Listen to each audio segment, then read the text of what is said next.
Call me Red, or in Lowell's case, call me Dead, as he becomes the first victim from this serial killer Buffy. Welcome back, guys, to Fog Entertainment. There's a feast on display, but Dexter doesn't care about any of the vegan crap. He wants proper meat, and Lowell was that first piece of meat. Tonight's the night, baby. What an episode, what a reveal, what a load of characters we got introduced to here. Yes, now, Lowell's death, I mean, let's be honest, we all kind of knew he was going to die first because he was the one that had what looked like a kill lined up, so we knew he was going to die probably. However, I think once he said to Dexter, tonight's the night, baby, I mean, the Dark Passenger, I mean, that other guy, Ronald Smits, he stole his name. And now this guy's stealing his catchphrases? Come on. Come on. If there's only room for one Dark Passenger, there's only room for one guy saying tonight's the night, baby. Yeah, he also hinted at, like, Mia might be stealing his code. I wonder what Al and the other guy's stealing off him. It's all gimmick infringement of the true OG. Yeah, you're not allowed to steal Dexter's shit or else you get taken out. So, Harry, we start the episode, Harry doesn't think it's a good idea. I mean, to be fair, Harry doesn't really think anything Dexter does is a good idea. But he's adamant that him going to this serial killer meeting is not what Dexter should do. He's going to go and meet this group of people. It could be a trap. It could be anything. But Dexter doesn't think so. He thinks it's a good opportunity for him to go and basically, get some new potential victims on the go. Yeah, and some heavy hitters, not just, your run-of-the-mill killers. I mean, your top dogs at this stage. Top dogs have went undetected, and it's an easy way of vetting them. Yeah, absolutely. And Dexter goes there and we get introduced to Leon Prater, who is played by Peter Dinklage. Now, Man of the manor. Yeah, now, despite what I think of Peter Dinklage as a person, I'm not going to sit here and say the guy's not a good actor. Oh, he's I great. think he is. I think he's phenomenal as Tyrion in Game of Thrones. And even in this episode here, I think he done a really good job. Maybe he wasn't, the man, the stature that Dexter was expecting, but, he quickly learns about him. Leon shows him around his, I was going to call it house, but that would be doing it a disservice. This You is want like to talk about West Wings, East Wings. This guy's got this guy's built wings on wings. Aye. Anyway, he shows him around his house, and then more importantly, also he had to put Ronald Smits' fingerprints onto his thumb. I remember he cut his thumb off in the last episode, so he managed to, I guess, take a piece of skin, or maybe he took the skin off and he's wrapped it around his own thumb to gain access here. Charlie looked a little bit suspicious of Dexter, but I think maybe she's less suspicious and maybe just more protective of Leon, because, even when Leon hit the panic button, you've seen how quickly she appeared, but Leon shows Dexter into his, basically it's like a serial killer hall of fame. He shows him in this room, and we have all these pieces from serial killers. And then, of course, we get pieces from Arthur Mitchell, the Trinity Killer. We also had the table that Dexter's brother Brian died on. And we also have some blood slides, too, that Dexter touched. I've missed you, old friends. And then Leon tells him, no touching, please. No mine. Who's Leon to tell this guy?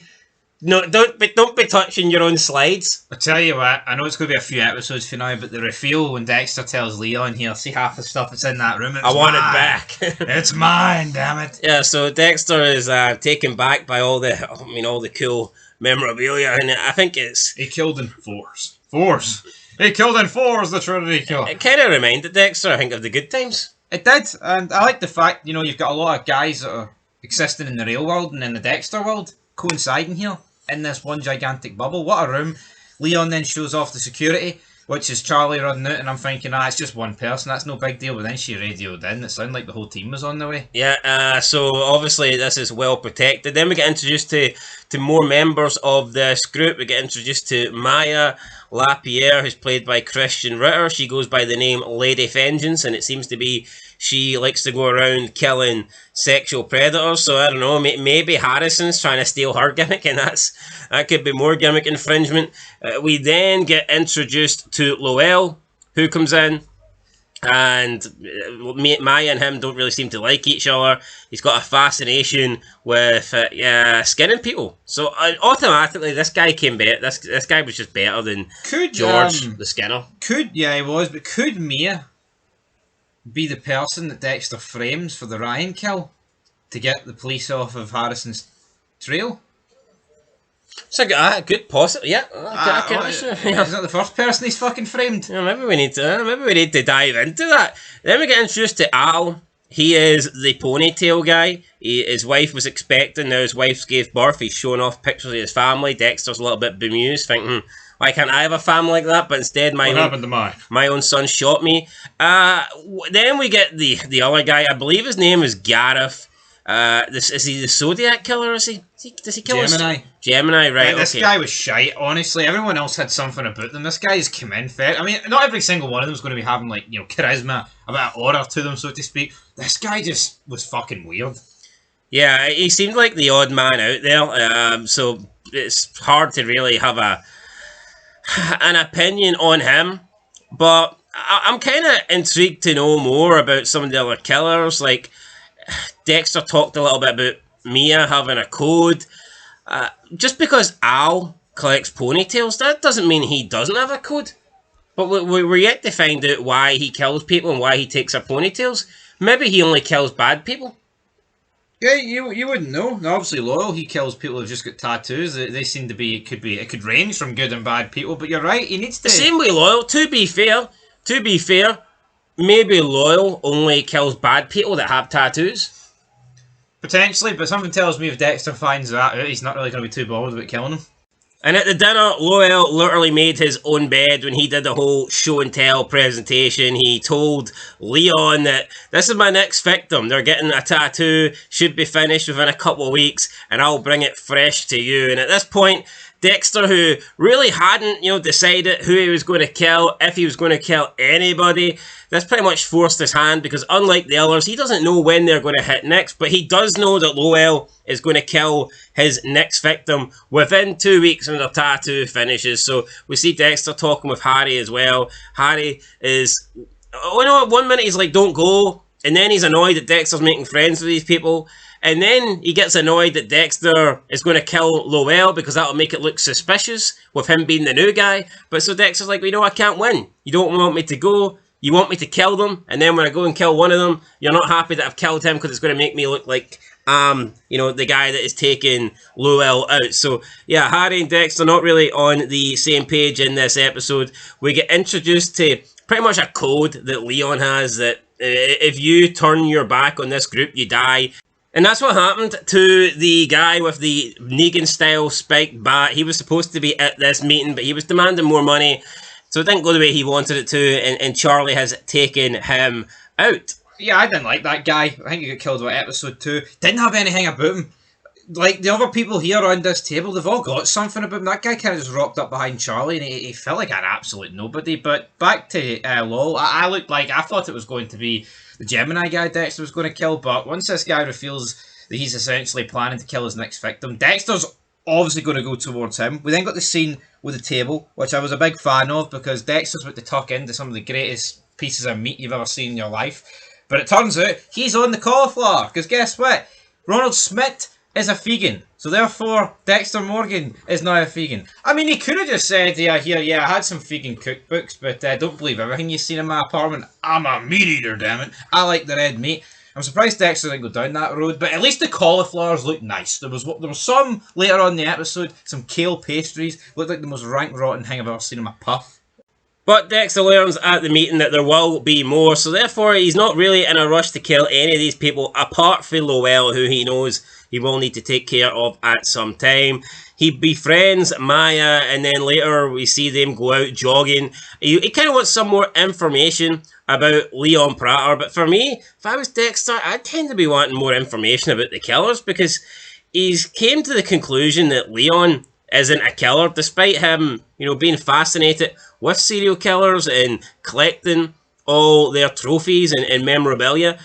As of right now, this Leon character, he doesn't really fit the code. Now, I get it, Charlie killed one of them, and maybe you could argue then Leon does fit the code. Maybe you could argue if he is given the order to kill someone, then he is a killer. But he himself is not getting his hands dirty, so therefore, I was a little bit surprised to see Dexter not try and take more of a focus on Mia and dive more into her.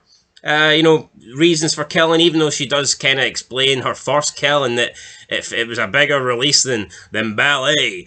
But yeah, we really don't know much more about the other killers, Gareth and Al. And we learn a little bit about Mia, but at the meantime, it seems to be Leon Prater who Dexter is fascinated with. And he wants them on the table, whether it be a big-sized table or a coffee-sized table. We'll have to wait and see. But we don't know if he does want them on the table. Like, he's not really... I know he doesn't meet the code, and that is the problem. But I wouldn't be surprised if Leon Prater did something in the past that warrants the code that Harry Morgan set up on Dexter. But we'll have to wait and see. Well, he's never killed anyone, so... We don't know that. I mean, how many people in this franchise have said they've not killed anyone, but they've actually done it? Well, from what we know right now, he's not killed anyone, so... Yeah, but it's not the sort of guy you can just let live, and I think they're not going to want to make Dexter. Yeah, I don't know. I think if he had killed someone, he would admit to it because he'd want to feel like one of the gang. He'd want to feel, oh, I'm just like you guys. I've also killed. Well, yeah, maybe. Anyway, point is, I don't think Dexter will have very far to track down his next victim because there's lots of people sitting at this table that could certainly be laying on Dexter's table in the near future. So yeah, Batista is in New York. We see him question Harrison, and he doesn't want Harrison to go down the same route as his father. So Angel at this point, I think he 100% believes that Dexter's the Bay Harbor Butcher. I think he does as well, and we didn't actually see New Blood. I've seen an odd clip or two from it. Maybe there'll be more to piece it together in that gives Batista the more proof that we haven't really seen. I think he's known though since this show started. He was just being cagey when he first met up with Dexter. No, I would agree with that. That look when he did the 180 at the hospital bed, that was a look at, I want to bring this bastard down. I mean, in episode 1 we weren't really too sure, but just based on what we've seen Batista say, I think it's quite clear that he 100% believes that Dexter Morgan is the Bay Harbor Butcher. So, for me, he's done. Batista's gonna track him down, and if Batista's onto Dexter, I don't know if that looks good for Batista and his, his longevity. I mean, this is rumoured to go 2 or 3 seasons. I just don't see how Batista can track him down for 3 seasons, without actually getting his hands dirty and finding out more that would put Dexter behind bars. But conversation with Harrison was good. A few name drops in there. Jamie Batista, she's got a PhD. She's a principal in a middle school somewhere in America, pal. And he's like, I got you that train set when you were 4, Harrison. The red train set. James for Thomas. He put la passion, la James.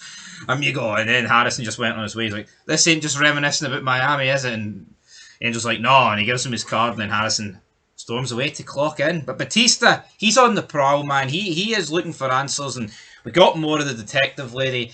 New York, I'm in New York. She's listening to the music. This doesn't seem right. The detective, or wee partner, comes in. Here, it might not be Harrison. It's too clean to be a kid at his age. And also, what do you make of Harrison's age? To me, the timeline doesn't make much sense. It's like 2022, this is set in. Guy was born in 2009. And Dexter is one of those shows that made a big point out of actually the dates. We've seen a lot of dates in the original show. So this, according to the timeline, Harrison's 13 years old, working in a hotel, and he just graduated from high school. Really? I've got this feeling he's about 19. Yeah, it would make more sense, wouldn't it? When did the show confirm he was 13? No, they haven't confirmed he's 13, but my point is, based off actual timelines, he is about 13. What timeline is that? He's born in 2009, and I'm not just going off what's the season it came out in, because in season 4, there's dates that say 2009 and shit, and then this is set in 2022, based off paperwork that's been shown in the show. Now, that's a pretty big flaw, to say that Harrison's like 13. Yeah, that's major, because there's no way he's 13. What they should have did is just pretend that we're in like 2026 or something. To me, that makes more sense. Because then it's like, well, he's like 16, 17. That's like working age, kinda. But I mean, let's be real. A 13-year-old going around bashing a guy's head in with a toilet basin lid. I mean, come on, that's a wee bit ridiculous. Ryan Foster's son. Well, it'll be interesting to see what year New Blood's set in and whether he's the same age in that. But I personally didn't see anything that said 2022. But if you say so, then I agree. No, because they're going off the New Blood timeline. Because that was set 2021, 22. And this is obviously a couple of weeks after the offence of Dexter getting shot. So 10-week coma after that. Interesting nonetheless, but he goes to pick up Big Ryan's watch and he keeps hearing it tick. Remind me of Jordan Chase. No, that rock star. Tick tock, tick tock. The police are coming for you, right? Batista goes and sits down with Detective Claudette, who I just cannot stand. I don't like this woman or her shitty partner, Detective Melvin. I mean, we've known the good detectives. Detective Batista, Detective Quinn, Detective Morgan. You know, to go from them to these two people are on the same sort of level as Detective Miller. Just nobody's. And seeing we say like good detectives, is this woman like a better detective, like in terms of the actual job than Batista? Yeah, I'm not even gonna say him deny that because Batista and Quinn were pretty fucking useless. But in terms of characters, she's so annoying, man. Would I have liked to have seen these two actually discuss what they know about Harrison? And yes, but it's nothing we don't already know, so I understand why they didn't include it. But to be honest, folks, less of this woman, the better for me. I can't stand her with her headphones on. Yeah, she's just not likable. But here, she's chasing down Dexter, so maybe it's good she's not likable because I want Dexter to win. Right, then Dexter sits down with Lowell, and Lowell's like, you know what? I'm actually going to have to take a wee rain check on this one because I've got my next kill, and we see him spying on his next victim who's just finishing up her tattoo. He predicts that in a couple of hours she'll be finished and he'll be ready to take the kill. Later that night, we see him sneaking up on her. But Dexter's sneaking up on him and takes him out, and then later he wakes up on Dexter's table and he is amused that Dexter's already breaking Leon's rules, but he finds out that, here, this guy isn't Ronald Smits, he's Dexter Morgan, the Bay Harbour Butcher.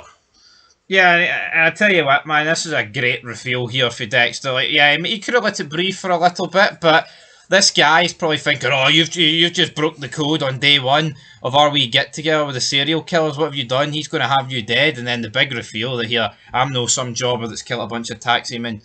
You know, like 7 of them. I'm the Bay Harbour Butcher. And you see the guy, like the realisation on his fucking face here. Because he's obviously, he'll be aware of it. And I'm sure he's seen the blood slides in Leon Prater's like basement. Well, I say basement. The basement, that's this service, man. The Hall of Fame room. Absolutely. So, R.I.P. to Lowell. Good character. Tonight's the night, baby. Dexter even mocking him there, and he brings back the iconic blood slides. I'm all for it. What a kill. Yeah, I mean, this should have shown Lowell that it was the Bay Harbour Butcher he was dealing with, but he kind of mocked Dexter for the trophy he was taking when he seen him take the blood slide. But then Dexter reveals here, this is my motto. I am the Bay Harbour Butcher, and yeah, just stabs him through the chest. So yeah, that was good. I mean, I like Lowell. I thought he was a decent character and would have preferred if he lasted another episode or two, but wasn't to be. So, yeah, he's gone. He's out of here. He's done. Next time, Leon has another one of these get-together family serial killer feasts, then we're going to have another empty table. So, empty chair even. That is the problem, folks. I mean, maybe one of them disappearing, not much will be made of, but I mean, how many of these people can Dexter realistically kill before Leon goes, hold on here, this new guy rocks up and it's only him at the table?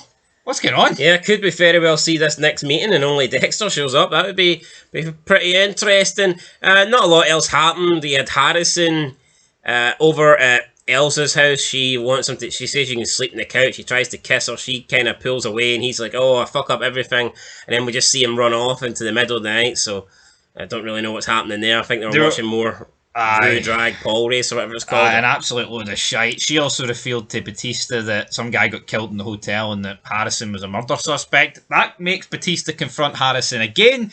He tells Harrison about the conversations that he had with the NYPD, but he tells them he didn't mention anything about Dexter or him being the Bay Harbour Butcher. But Batista was good. Probably the best detective work he's used in the franchise, in my opinion, because he lets on to Harrison that Dexter's dead. He's like, oh, I was up at Iron Lake. He's done. He's done for. He's dead. It's all right. You can give up your old man. You can admit he was a serial killer, but Harrison doesn't do that.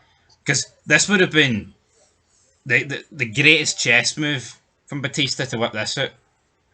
Yeah, but he kept his cards close to his chest, and I mean, Harrison still thinks that Dexter's dead, so there is that. And then when he feels bad towards the end of the episode, he's going to turn himself in, and he is prevented from doing so by none other than his dad.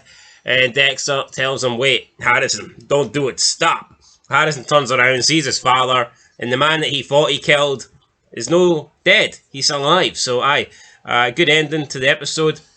Good episode overall. I enjoyed it. I'm going to give it a 9 out of 10. I'll get a 9 out of 10 as well. As for Blessing Kamara, I think we got like a wee shot through the window outside for Dexter. He's like, these aren't my type of people. And then he just fuck. Yeah, he says they're good people, but they're not his type of people. Personally, I just don't like them. Yeah, are they good people? Yeah, but are they good characters? No. No, not good characters. Dexter living in the basement is as good as it's going to get for these people. But yeah, the 9 out of 10. Best episode so far? Was it better than episode 1? It's close. I think it's episode 1 and 4 so far are the two to beat. Definitely great episodes. So yeah, and I love the throwbacks to the Trinity killer and the ice truck killer and all that stuff. That was brilliant. That was great. Could we maybe seen another wee scene from them? It would have been good, but yeah, it didn't happen. Yeah, interestingly, no Brian Moser flashback though in episode 1. We got to see Trinity. We got to see Miguel, Dokes. No Brian Moser though. Could we have seen like a cameo for Brian here? Potentially, but I think they'll probably save it for when Dexter maybe reveals to Leon about the table. Like you'll imagine Brian or something good like that. Maybe. Anyway, guys, 9 out of 10. Let us know your thoughts down below for Dexter Resurrection. This one was called Call Me Red. Till next time, peace.